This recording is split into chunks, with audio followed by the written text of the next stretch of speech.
What if one of the greatest inventions in human history changed us in ways we still don't fully understand? We carry it everywhere. We sleep next to it. We reach for it before we even get out of bed. According to recent studies, the average person checks their smartphone up to 96 times a day. That's once every 10 minutes, during every waking hour. The smartphone solved real problems. It made the world smaller, faster, more connected. But what if, in the process, we quietly traded something away without ever being asked?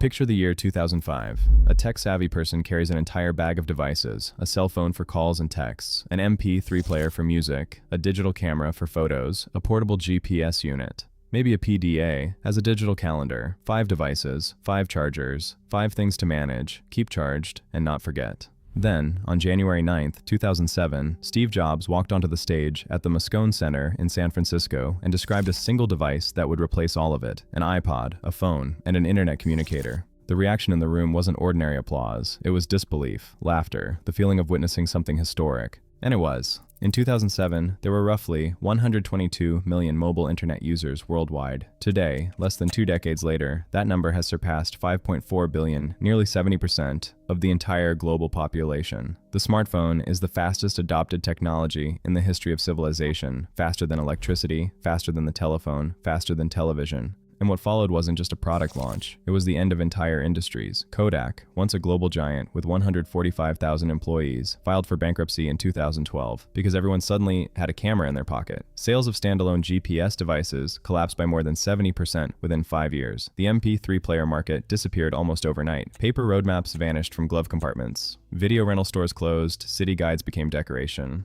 But every revolution has 2 sides. Before we talk about the trade-offs, we need to be honest about something. What the smartphone actually achieved is extraordinary. GPS navigation alone transformed the way people move through the world. In the United States, the widespread adoption of real-time navigation is estimated to save over 3.5 billion hours of driving time every single year. Access to information was democratized like never before. A student in rural Kenya today has theoretical access to the same learning resources as a student at Harvard University, provided they have a smartphone and a data connection. In medical emergencies, a quick call can save a life. Location sharing helps find missing persons. Real-time communication connects families across oceans as if they were sitting in the same room. And the economic impact is staggering. Estimates suggest the smartphone industry and its ecosystem of apps, services, and accessories has generated several $1 trillion in global economic output. That's real, that matters, and it shouldn't be dismissed. But what happens when convenience becomes something we can no longer live without? In 2011, Google partnered with researchers on a study that would later enter the scientific literature as the Google effect. The finding was clear. When people know that information is always available, stored, and retrievable at any moment, they retain it significantly less well. The brain conserves capacity by not memorizing what it can simply look up.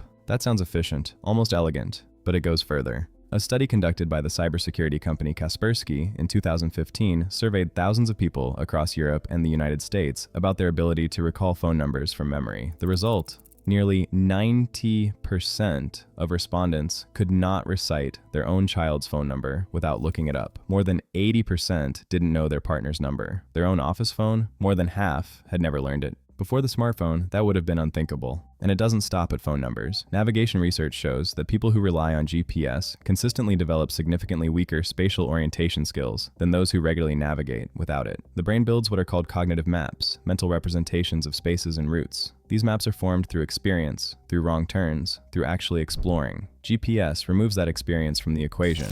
Neuroscientists at University College London found that experienced London cab drivers who had spent years memorizing the most complex street network in Europe without navigation tools showed measurable structural differences in the hippocampus, the region of the brain responsible for navigation and memory. It was larger, more active, more trained. What happens to that region when we stop training it for decades? We don't know with certainty yet, but the question is worth sitting with. An even larger question follows. Are smartphones becoming an extension of the human mind itself? And if so, what does that mean for us when the device isn't available? According to a YouGov survey from 2019, 53% of respondents said they feel anxious or uncomfortable without their smartphone. This state has even earned a clinical name, nomophobia, from no mobile phone phobia. The fear of being unreachable, disconnected, offline. But memory isn't the only thing that quietly shifted. Do you remember waiting rooms, long train rides, the checkout line at the grocery store? There was a time when those moments were unavoidable islands of stillness. You waited, you looked out the window, your thoughts drifted, you were bored, and in doing nothing, you were actually doing more than you realized. Psychologists at the University of Central Lancashire conducted a series of experiments examining what boredom actually does inside the brain. Their finding: boredom activates what's known as the default mode network, a set of brain regions that become particularly active during undirected mental activity. This network is closely associated with creativity, self-reflection, complex problem solving, and the emergence of new ideas. In other words, boredom isn't a flaw in the system, it's a feature. Today, those gaps barely exist. The smartphone makes stimulation permanently available. On average, people worldwide spend over 4 hours per day on their smartphones. Among 16 to 24-year-olds in many countries, that figure exceeds 6 hours a day. That's more than 90 days per year spent looking at a screen. And while screen time rises, many people simultaneously report finding it harder to concentrate than they used to. That's not a coincidence. The smartphone is the first mass medium in human history that competes for our attention in a continuous, personal, and deeply intimate way. Television runs in the background, radio plays while you drive, but the smartphone vibrates, it lights up, it rings, it whispers, "Look here, right now, this second." According to data compiled across multiple market research firms, the average smartphone user in the United States receives between 65 and 80 push notifications every single day. That's 4 to 5 interruptions per hour, each one engineered to pull your attention away from whatever you were doing. Cognitive scientists have a term for what happens next: attention residue, the phenomenon where part of your mental bandwidth remains stuck on the previous interruption, even after you've moved on. Research suggests it can take up to 23 minutes to return to the same level of focus you had before a brief phone check. And when that happens every few minutes, the behavior even has its own name now: phubbing, a combination of the words phone and snubbing, ignoring a real person in front of you in favor of a screen. A study from Baylor University in Texas found that phubbing in relationships is directly linked to significantly lower relationship satisfaction, and in some cases was associated with higher rates of depression. Most of us know that feeling from both sides of the table. And at the same time this needs to be said, the smartphone has dramatically increased productivity for hundreds of millions of people. Knowledge became more accessible, communication became faster, barriers to opportunity fell. That isn't a contradiction, it's the complexity of reality.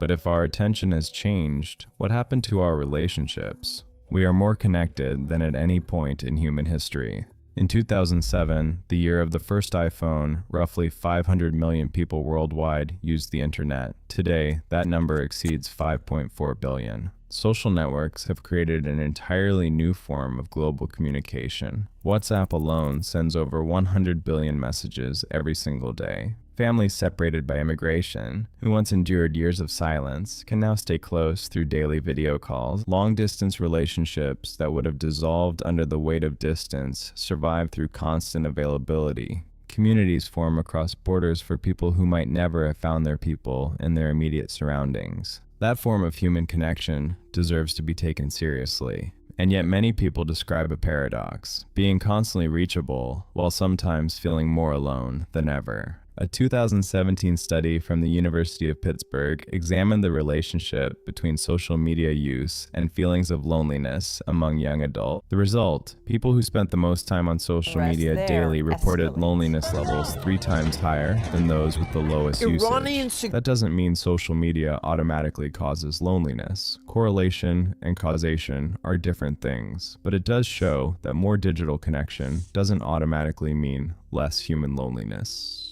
And above all of this, a new expectation has settled in. If you don't respond, you owe someone an explanation. Being offline is something you need to justify. Reachability has shifted from an option to a social obligation.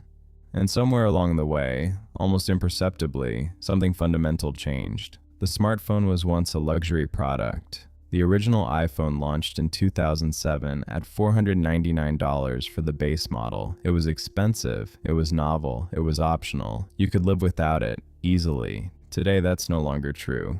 Banking has gone digital. Thousands of bank branches have closed, replaced by apps. Boarding passes and transit tickets are sent as QR codes to your phone. Many government services now require a digital identity to access.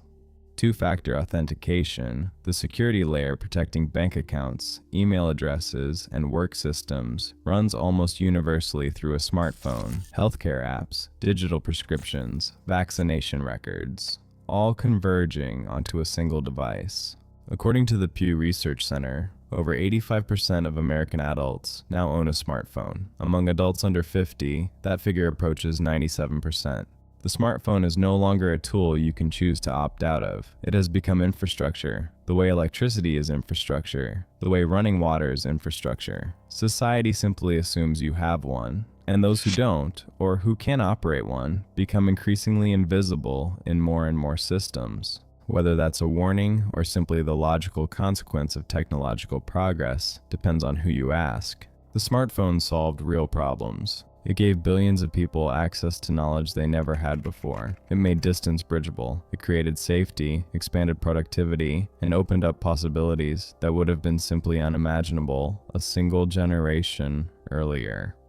That is true, and at the same time, it changed things nobody put on a wish list. The small, quiet moment of doing nothing, the ability to remember without assistance, the reflex to look up instead of down, the depth of concentration it takes to truly stay with one thing. The question is not, are smartphones good or bad? That's the wrong question. The right question is more personal. What do I gain from this device? And what do I quietly give up in return? Not in the abstract, not as a society, but concretely in my own life, in my daily routine, in my relationships. Technological progress doesn't ask for permission. It never has. The wheel changed how humans move. The printing press changed what humans read. The smartphone changed how we think, remember, wait, and connect.